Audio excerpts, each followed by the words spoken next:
So, gravitation and the principle of superposition. So, ये जो topic है, जी इस टॉपिक के लर्निंग ऑब्जेक्टिव्स क्या क्या है, मतलब ये टॉपिक करने के बाद हमें क्या क्या समझ में आएगा, हम क्या क्या कर पाएंगे.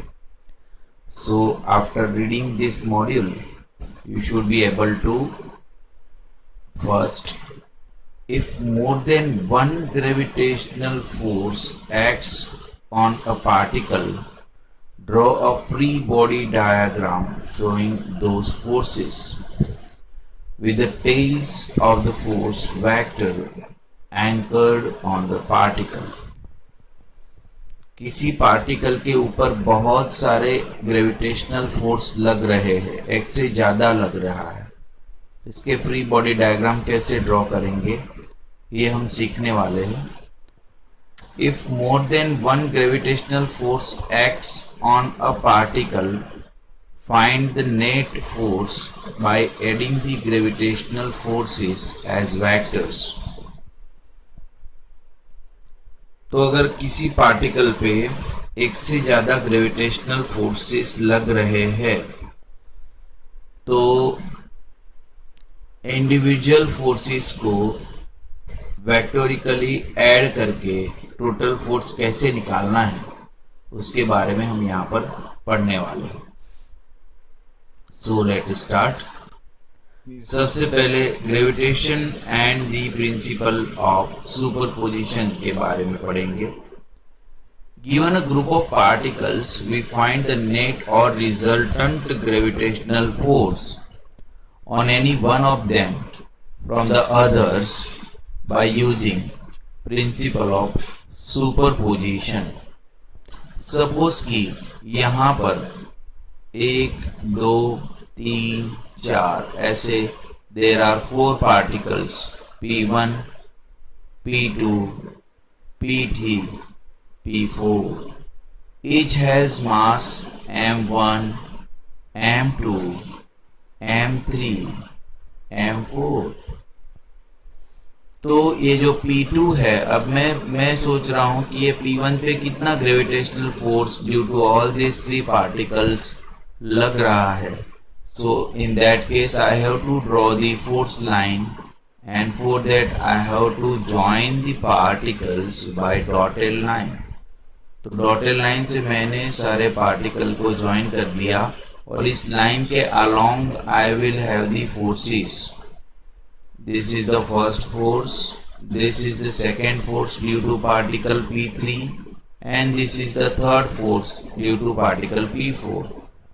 So there are 3 different forces, that is F on 1 due to particle 2, F on 1 due to particle 3, and F on 1 due to particle 4 I have drawn in this. Now to find out the total gravitational force, what should I do? I have to vectorially sum up these forces. For that what should I do? I have to draw first of all first F12. Then on the head of F12 I have to draw F13, and here I have to draw F14. And when I connect all these to close the polygon by applying the polygon law of vector addition, I will get F net over here.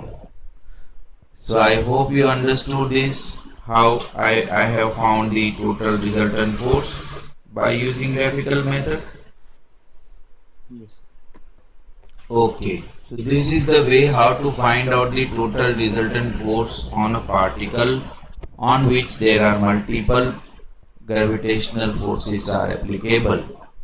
Okay, this is the general principle that says a net effect is the sum of the individual effects. Here the principle means we first compute the individual gravitational forces that act on our selected particle due to each of the other particle. We then find the net force by adding these forces vectorically, just as we have done when adding forces in earlier chapters. Let us look at two important points in that last. Probably quickly read sentences. Forces are vector. पहली बात, forces are vectors and can be in different directions, and thus we must add them as vectors. हमें उसको vector की तरीके से add करना है, taking into account their direction, उनकी direction को ध्यान में रखते हुए. If two people pull you in opposite direction, the net force on you is clearly different than if they pull in the same direction. Then the second thing, we add the individual forces. Think how impossible the world would be if the net force depended on some multiplying factor that varied from force to force depending on the situation, or if the presence of the force somehow amplified the magnitude of another force. ठीक है, अभी हमें ये समझ में नहीं आता है कि सर यहाँ पर 3 पार्टिकल्स है, P2 है, P3 है, P4 है, तो क्या ये सारों का मास इकट्ठा होके M2 plus M3 plus M4 होके क्या फोर्स बढ़ नहीं जाता है, फोर्स मल्टीप्लाइड नहीं हो जाता है? तो थैंकफुली ऐसा होता नहीं है, ऐसा कुछ भी नहीं होता है. ठीक है, no, thankfully the word requires only simple vector addition of the forces. कोई मल्टीप्लिकेशन या ऐसा कोई चीज नहीं होता है, सिंपल वेक्टर एडिशन होता है. तो सुपरपोजिशन प्रिंसिपल को मैथमेटिकली कैसे रिप्रेजेंट करेंगे? So for n interacting particles we can write the principle of superposition in the mathematical form gravitational forces on a particle 1 as F1 net is equal to F12 vector F12 plus vector F13 plus vector F14 plus vector F15 up to vector F1n. So F1 net का मतलब क्या हो गया? F1 net का मतलब हो गया net force on particle 1 due to other particles. ठीक है, and F13 का मतलब क्या हो गया? It is the force on particle 1 from particle 3. So these notations you must have to remember. जैसे फिर से एक बार बात करेंगे, F1 net का मतलब हो गया, F1 net का मतलब हो गया the total force, the net force on particle 1 due to all the other particles. उसी तरीके से वेक्टर F13 का मतलब क्या हो गया? तो force on particle 1 from particle 3.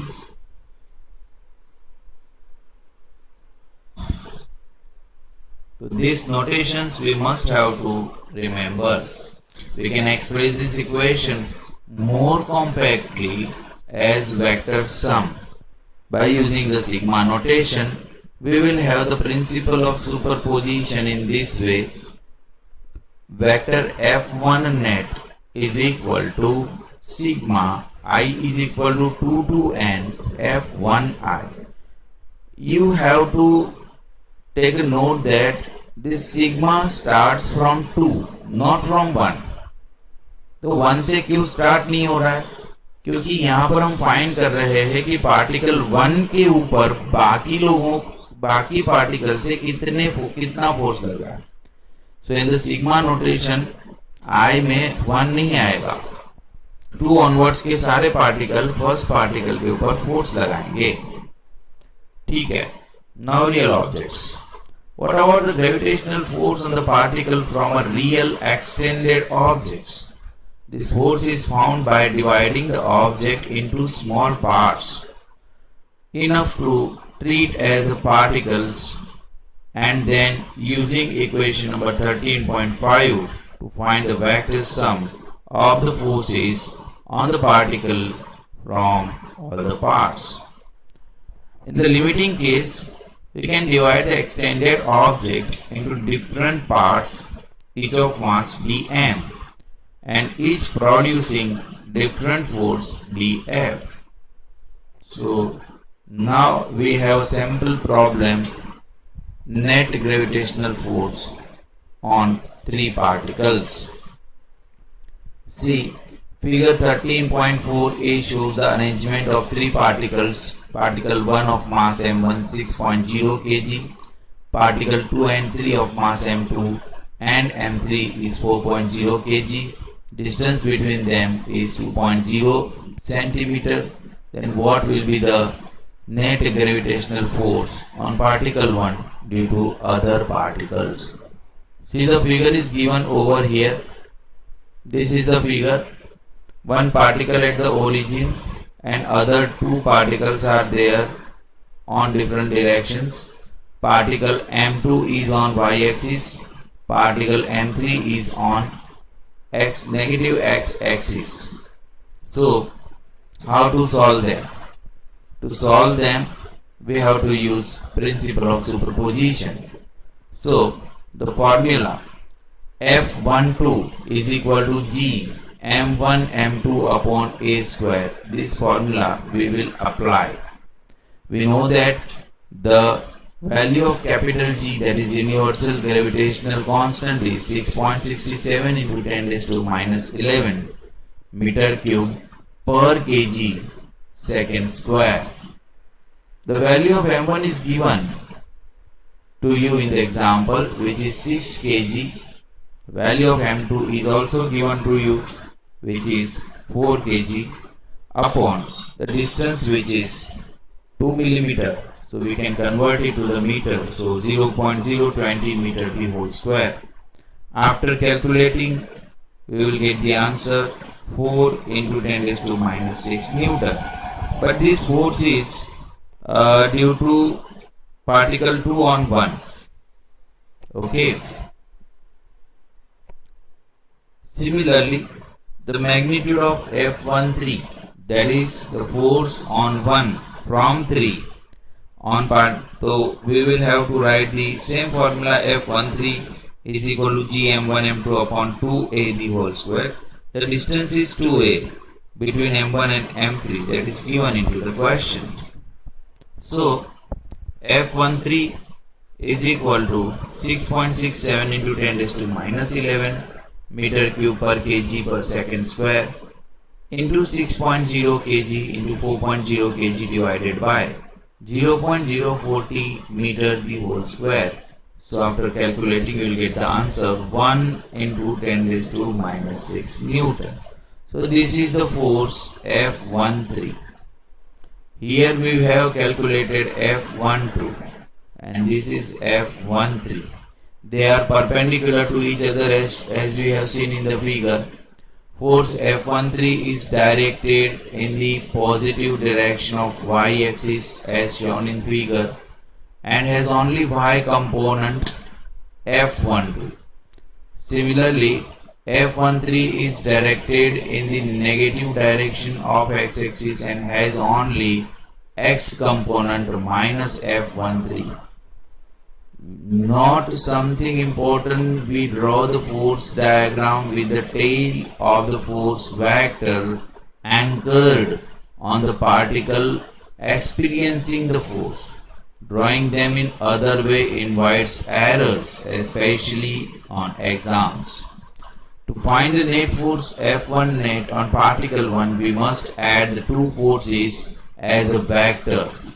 Vector की तरीके से दोनों फोर्सेस को हम ऐड करेंगे. We can do on vector capable calculator. However, here we note that minus F13 and F12 actually the x and y component of F1 net. Therefore, we can use equation number 3.6 to find first magnitude and then the direction F1 net.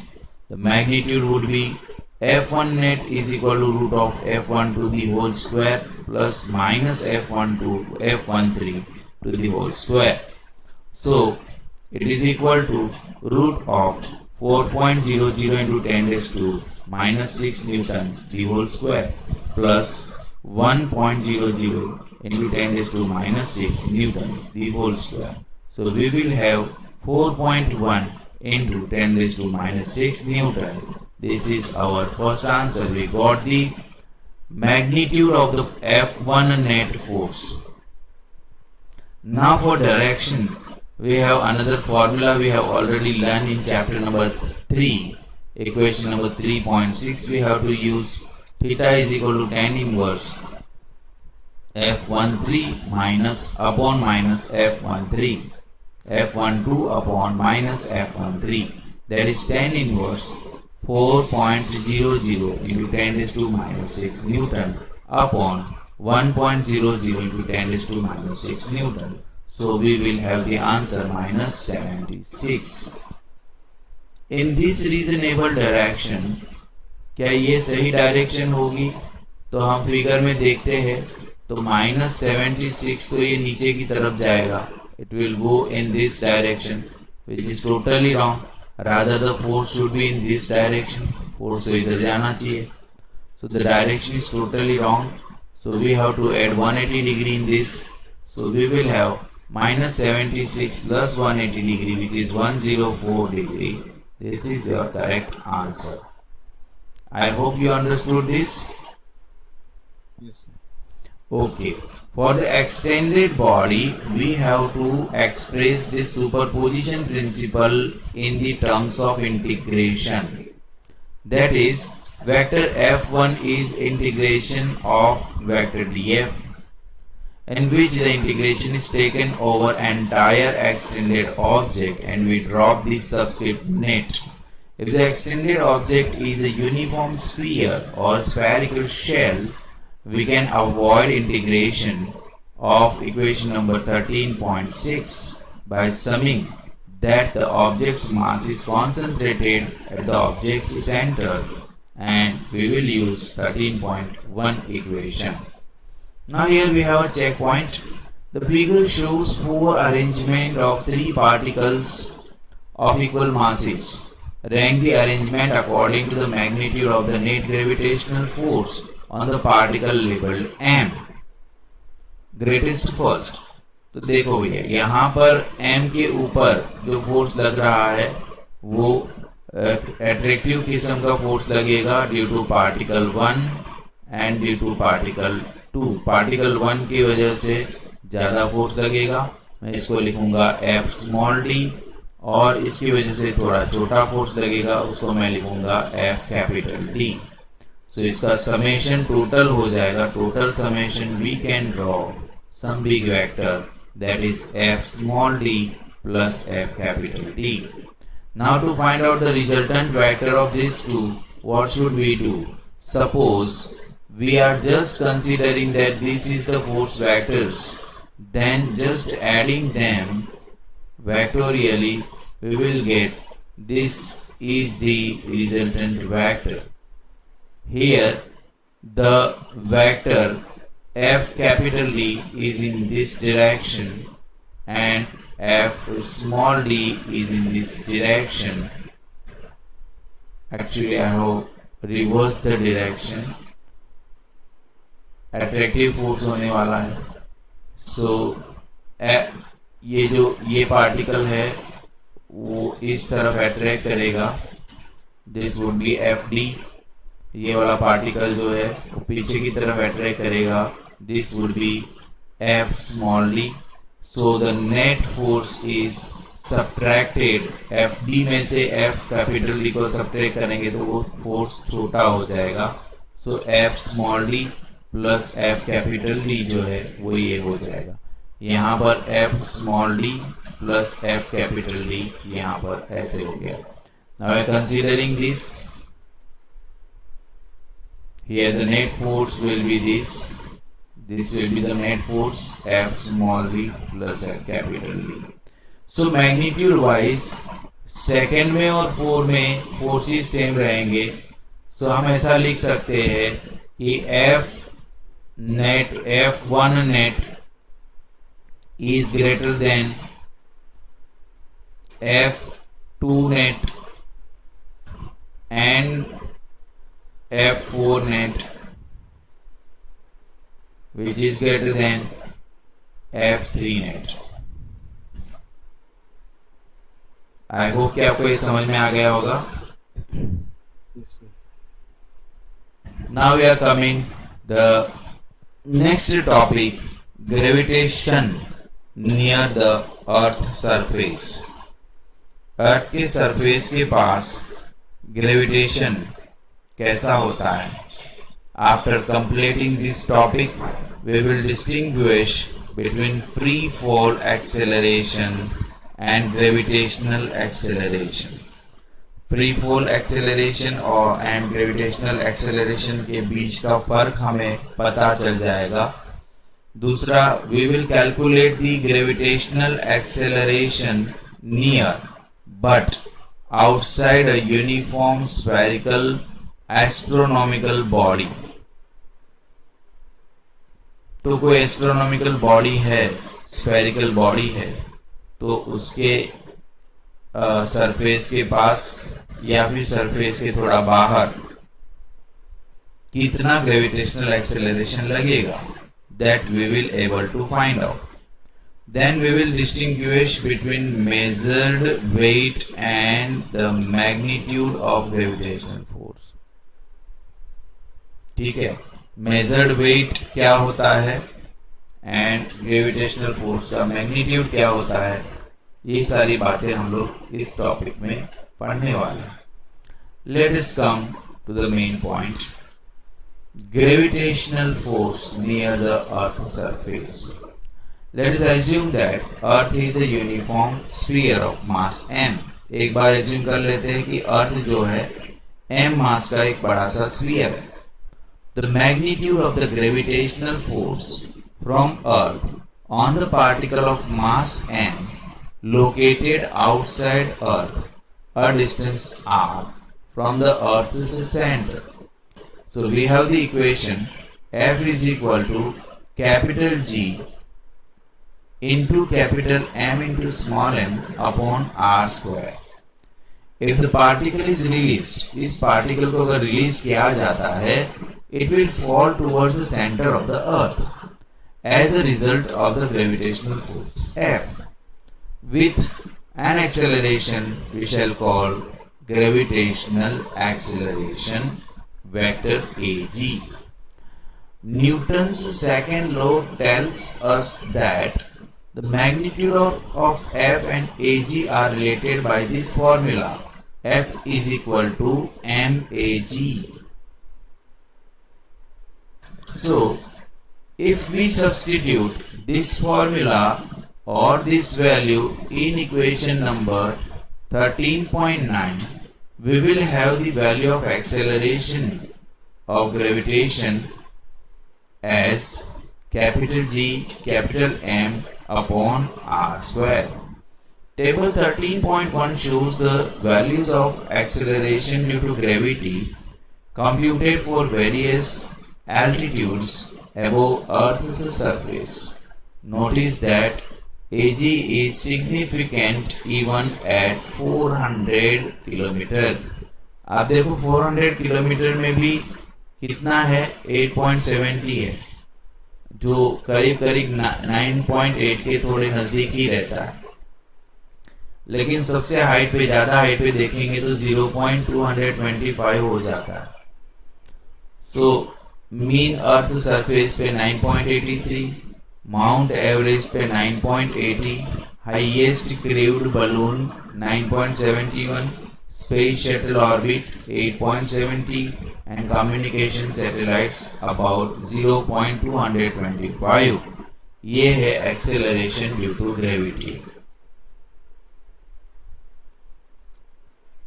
Since module 5.1 we have assumed that Earth is an inertial frame by neglecting the rotation.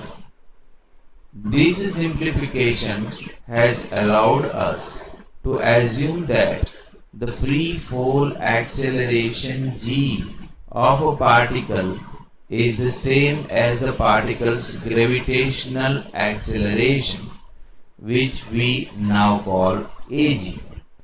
Furthermore, we assume that g has the constant value 9.8 meter per second square any place on the Earth's surface. However, g value measured at a given location will differ from the ag value calculated with equation number 13.11 for that location because of three reasons. The first is Earth's mass is not distributed uniformly. अर्थ का मास जो है uniformly distributed नहीं है. अर्थ is not a perfect sphere. Second reason is Earth is not a perfect sphere. And the third reason is Earth rotates. So moreover, because of g differs from ag, the same three reasons mean that the measured weight mg of a particle differs from the magnitude of the gravitational force on the particle as given by equation number 13.9. Let us now examine those three reasons. The first reason is Earth's mass is not uniformly distributed. So here in figure number 13.5 they have given us the density of the Earth as a function of the distance from the center. Centre से distance बढ़ रहा है, उस तरीके से density का क्या हो रहा है वो हम देख पा रहे हैं. We can see over here inner core पे डेंसिटी सबसे ज्यादा, फिर आउटर कोर में और कम हो गई और फिर मैंटल में तो और भी ज्यादा कम हो गई. तो ये डेंसिटी का ग्राफ है. ठीक है. So as shown in the figure, and the density of the crest, that is outer section, varies from region to region over the Earth's surface. Thus the gravitation thus g varies from region to region over the surface. इसीलिए g बदलता रहता है क्योंकि अर्थ का मास जो है वो uniform नहीं है. It is not a uniform. Then second thing, earth is not a sphere. दूसरी बात यह है कि अर्थ स्फेरिकल नहीं है. अर्थ is approximately an ellipsoid. Ellipsoid का मतलब होता है कुछ ऐसी फिगर, पूरा सर्कल नहीं. वो जो है अर्थ जो है पोल के पास थोड़ी सी दबी हुई है अंदर की तरफ, और ऐसी फिगर को एलिप्सॉइड बोलते हैं. It is flatten at the poles and bulging at the equator. Its equatorial radius from its centre point out of to the equator is greater than the polar radius from its centre point out to either north or south pole is given by 21 kilometer. Thus, a point at the poles is closer to the dense core of Earth than is a point on the equator. This is one reason the free fall acceleration g increases if you were measure it while moving at sea level from equator towards the north pole. जैसे आप जी को major करते हो तो वो सी level से जब हम इक्वेटर से पोल की तरफ चले जाते हैं तो वो इंक्रीज होता रहता है। As you move you are actually getting closer to the center of the earth and thus by Newton's law of gravitation g increases।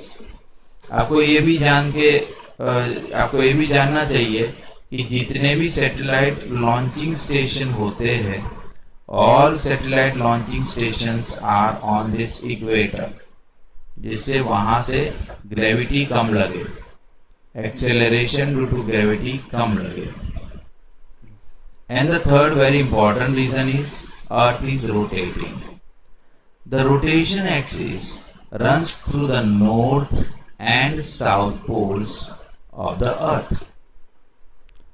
An object located on Earth's surface anywhere except at those of poles must rotate in a circle about the rotational axis and thus must have a centripetal acceleration directed towards the center of the circle. This centripetal acceleration requires a centripetal net force that is also directed towards the center. To see how Earth's rotation causes G to differ from AG, let us analyze a simple situation in which a crater of mass small m is on the scale of the equator. Figure number 13.6a shows this situation. हमने crate जो है वो रखा हुआ है और उस crate पे किस तरीके से फोर्स लगता है हम उसकी बात करेंगे। Figure number 13.6a shows this situation as viewed from the point in space above the North Pole. Figure number 13.6b, a free body diagram of the crate shows the two forces on the crate, both acting along the radial r-axis that extends from Earth's center. The normal force Fn on the crate from the scale is directed outward in the positive direction of r-axis. The gravitational force represented with the equivalent MAG is directed inward because it travels in the circle about the center of the earth. देखो यहाँ पर ये crate आप देख पा रहे हो। The crate is on the surface of the earth. उसके नीचे एक स्केल रखी हुई है। अर्थ मूव हो रहा है। हम नॉर्थ पोल के ऊपर के किसी पॉइंट से इसको देख रहे हैं। फ्री बॉडी डायग्राम क्रेट का हम यहाँ पर देख रहे हैं। Fn is the normal reaction. This is the normal force which is in the upward direction. Okay, so the gravitational force, it is in the downward direction. The value of that is MAG. ठीक है, the net force is towards the center, so the crate's acceleration is also. तो ये acceleration बताया गया है वो भी center की तरफ है। ठीक है, so as Earth turns, the crate has centripetal acceleration A directed towards Earth's center. From equation number 10.23, that is radial acceleration AR is equal to omega square R that we have learned in chapter number 10. We know this acceleration is equal to omega square capital R, where omega is Earth's angular speed and capital R is the circle's radius, approximately the Earth's radius. Thus we can write the Newton's second law for forces along r-axis. F net R is equal to MAR as Fn minus MAg is equal to M into minus omega square R. So Mg is equal to MAG minus M omega square R, because we know that Fn is equal to Mg. Fn की value Mg के बराबर होती है। So यहाँ पर एक formula मिल जाता है हमें, that is the measured weight is equal to magnitude of gravitational force minus mass times centripetal acceleration. Thus, the measured weight is less than the magnitude of gravitational force on the crate because of Earth's rotation. तो earth rotation की वजह से measured wait जो होता है वो gravitational force से कम हो जाता है. ठीक है. Acceleration difference. To find the corresponding expression for g, small g, and acceleration due to gravity ag, we cancel m from equation number 13.13. So we will have the formula g is equal to ag minus omega square. यहाँ पर ag is the acceleration due to gravity and g is the actual gravity of acceleration. तो हमने देखा कि actual gravity जो है वो omega square are factor से थोड़ा कम रह जाती है. So we will have new formula. Free fall acceleration is equal to gravitational acceleration minus centripetal acceleration. Thus, the measured free fall acceleration is less than the gravitational acceleration because of Earth's rotation. तो ये बात हो जाती है कि किस तरीके से अर्थ के रोटेशन की वजह से फ्री फॉल एक्सेलरेशन कम हो जाता है. Now talking about equator, the difference between the acceleration g and acceleration due to gravity ag is equal to omega square r and is greatest on equator. Equator पे ये r की value बड़ी हो जाएगी, सबसे बड़ी हो जाएगी, इसलिए ओमेगा स्क्वायर r की वैल्यू सबसे बड़ी हो जाएगी. For one reason, the radius of the circle traveled by the crate is greatest there. To find the difference, we can use equation number 10.5, that is omega is equal to delta theta by delta t, and the Earth's radius r is equal to 6.37 into 10 raised to 6 meter. For one rotation of Earth, theta can be taken as 2 pi radian, and the time period delta t is about 24 hours. So using these values and converting hours to seconds, we find small g is less than ag by only about 0.034 metre पर second square. ये बहुत ही कम speed है, कम acceleration है, very small compared to 9.8 meter per second square. Therefore, neglecting the difference in accelerations g and ag is often justified. इसलिए हम neglect कर देते हैं और through out the earth we are taking the value of g as 9.8 meter per second. Similarly, neglecting the difference between weight and the magnitude of gravitational force is also justified. Weight and gravitational force को भी हम neglect कर लेंगे, ये भी justify हो जाता है क्योंकि ज़्यादा डिफरेंस नहीं रहता है, very small difference with compare to the G. तो अब यहाँ पर एक क्वेश्चन आ रहा है, that is difference in acceleration at head and feet. Let us see. An astronaut whose height h is 1.70 meter floats feet down in an orbiting space shuttle at a distance r is equal to 6.77 into 10 raised to 6 meter away from the center of the earth. What is the difference between the gravitational acceleration on her feet and her head? उसके feet और head के बीच में gravitational acceleration का distance कितना होगा, ये सबसे पहले हमें निकालना है. एक्सेलरेशन ड्यू टू ग्रेविटी की फॉर्मूला जो है वो हमारे पास है, which is given by AG is equal to G capital ME upon R square. अब we might simply apply the calculation twice. First with R is equal to 6.77 into 10 raised to 6 metre लेके हम काम कर सकते हैं, और दूसरी बार हम R ले लेंगे 6.77 into 10 raised to 6 metre plus 1.70 metre for the location of the head. लेकिन और एक मेथड भी है हमारे पास. So however, a calculator may give us the same value for AG twice and thus the difference of 0, because H is so much smaller than R.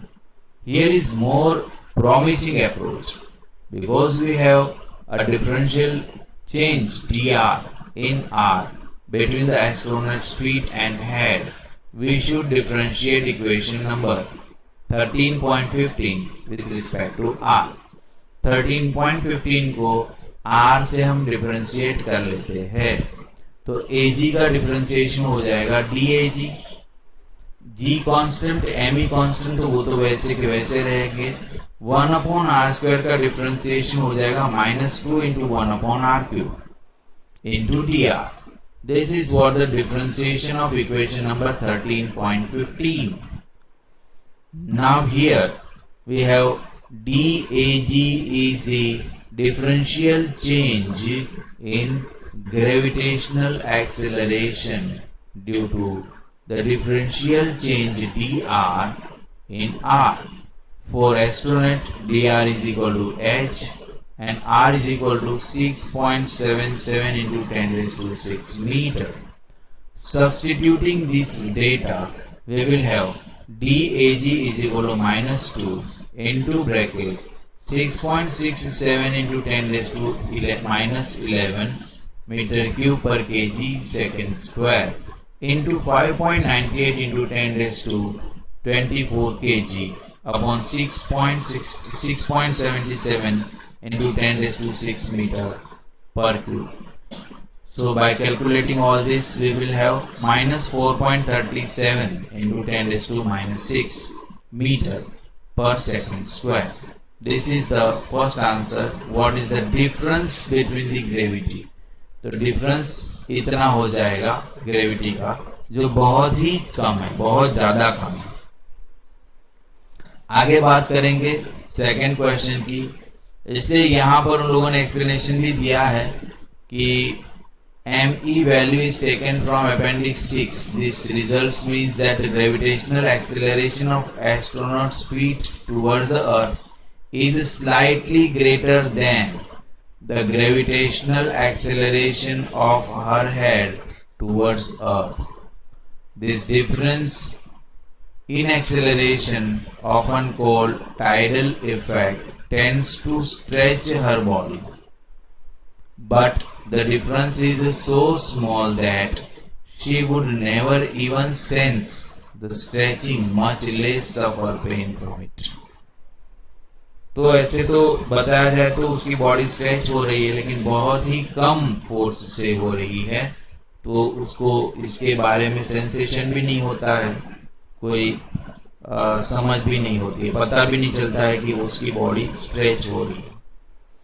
Second question asked, if the astronaut is now feet down at the same orbital radius, r is equal to 6.77 into 10 raised to 6 meter about a black hole of mass mh is equal to 1.99 into 10 raised to 31 kg, that is 10 times our sun's mass. What is the difference between gravitational acceleration at her feet and at her head? The black hole has mathematical surface even horizon of radius RH is equal to 2.95 into 10 raised to 4 meter. Nothing, not even light, can escape from that surface or everywhere inside it. Not that the astronaut is well outside the surface. That is small r is equal to 229 times RH. तो अब इसके ऊपर कितना gravitational force लगेगा।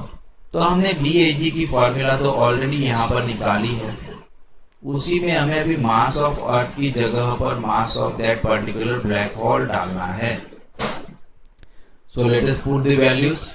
DAG is equal to -2 into 6.67 into 10⁻⁻11 meter cube per kg second square into mass of the black hole 1.99 into 10⁻31 kg upon r cube, that is 6.77 into 10⁻6 meter the whole cube.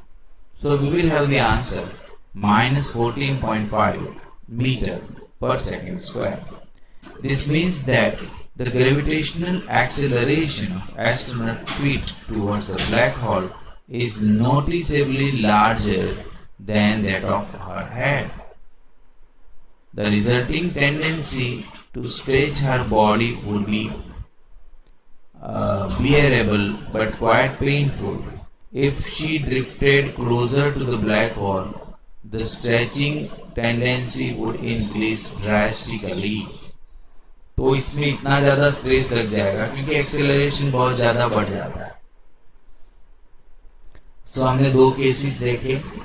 एक case जो था वो अर्थ की वजह से कितना change हो रहा है फीट एंड सर के बीच में, एंड यहाँ पर भी सिर और फीट के बीच में कितना चेंज हो रहा है due to the black hole. दोनों में हमने देखा तो ब्लैक होल में चेंज इन एक्सेलरेशन बहुत ज़्यादा है। तो in this situation stretches, body stretches हो सकता है। तो बहुत ही इम्पोर्टेंट एस्पेक्ट्स हमने इस पर्टिकुलर एग्जांपल में पढ़ा। ठीक है, तो फिजिक्स का जो हमारा थ्योरेटिकल स्टडी चल रहा है उसमें हम आज इतना करेंगे। इसके बाद हम लोग हमारा जो असाइनमेंट है वो करने वाले हैं। ठीक है ना? Yes, no problem.